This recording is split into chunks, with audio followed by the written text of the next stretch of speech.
All right, what's up, everybody? Hey, I am Craig, and if you are new to this channel, me and my buddy Chris started this a few years back. This isn't our first channel. We have another one called Sports Talk Detroit. We're huge Lions fans. We're just going to admit it, but we love covering teams that the national media seems to ignore. Tampa Bay Buccaneers are absolutely one of those teams. They're not in one of the big major markets or anything like that, but they're a team that is just continually putting a good quality product on the field. So I'm going to go with a simple question to start the video today. Simple question. Yes or no? Do you re-sign Chris Godwin in free agency? Yes or no? There's only one of two camps. There's the camp of pay the man. I don't care what it costs. Did you see what he did the first 7 weeks last year before that nasty ankle injury? And then there's the other camp, which is he's too old and I'm not sure about his health. And I don't want to pay him $20 to $25 million a year to be a slot ninja. Okay? There are two camps. I am in one of those camps, and I will absolutely tell you what it is. But first, there's some news that the Tampa Bay Buccaneers, what we can see here is that they pushed his void date back. And what that means is he will now become a free agent after the franchise tag deadline. Why is that important? It's important because it means he can no longer get the franchise tag. Now, I don't think this was ever an option for the Tampa Bay Buccaneers. I'll talk about why the franchise tag was never an option in just a little bit.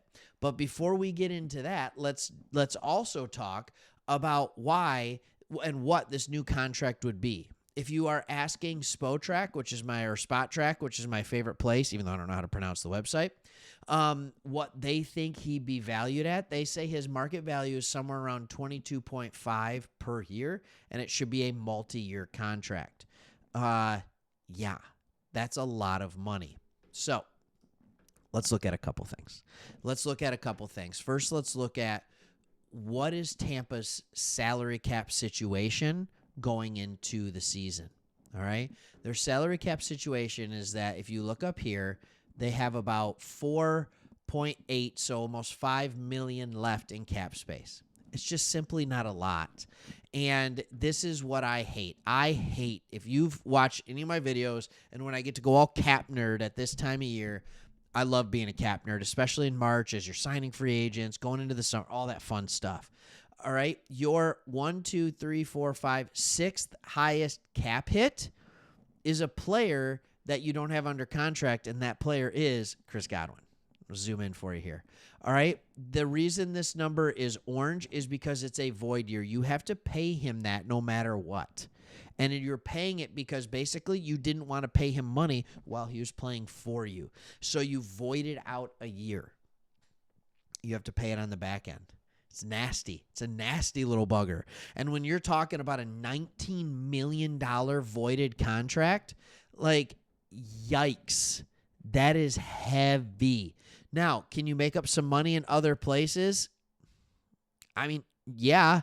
Jamel Dean, maybe you could let him go and save $9 million. Vita Vea, you have $11 million in breathing room, but do you want to get rid of Vita Vea? No way. $22 million for him? That's a good deal. All right, believe it or not, that is a good deal. And so your dead cap this year sits at $32 million. 18, almost 19 million of it is the voided cap hit. The voided cap hit for Chris Godwin. All right, so here's the thing that I think we need to start taking a look at. I think we need to start taking a look at, is Jaylen McMillan going to be a good Chris Godwin replacement? So I went back to see what Chris Godwin was coming out of college. And this is RAS. It's called the Relative Athletic Score. And if you're unfamiliar with this, it takes all of the scouting combine numbers, and it puts them together. Okay, it puts them together in order to say this is how athletic they were compared to other players of their position. All right, height, weight, arm length, speed, explosion, bench press, all of it. He had an RAS of 9.67. All right, he ran a 4.42, a 4.440. All right, his broad jump was over 10 feet.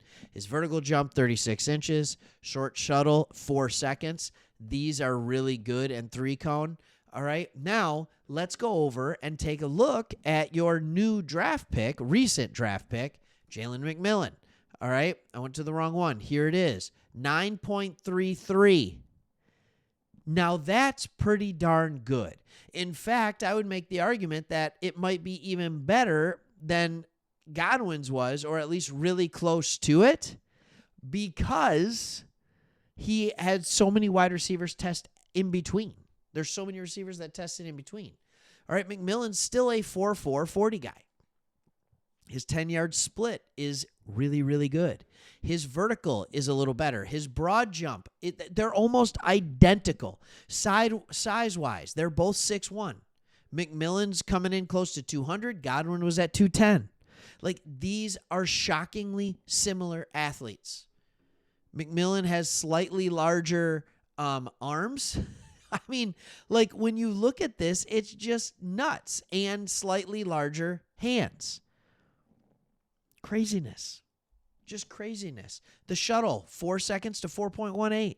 They're a very similar player. And I love that they're talking, and the GM is coming out, and he has said, like, hey, we look forward to trying to get together a new deal with him. Here's what I am here to say. Don't do it just because you feel like you should. All right, McMillan started to put up numbers that were similar to what Godwin did the year before. So Godwin gets hurt in week 7. From that time on, it took a little while for McMillan to get going. He was injured for a few weeks in there, so that was a part of it. All right, so week 7 and 8, he gets 8 and 7 targets, doesn't do a ton with it. Week 12 and 13, he finally comes back kind of from injury, and all of a sudden in week 14 on, he starts playing. His targets look like this: 7, 6, 7, 5, 6. And then his yardages, they go 59, 75, 57, 51, 74. But here's what's even more remarkable. Touchdowns: 2, 1, 1, 2, 1.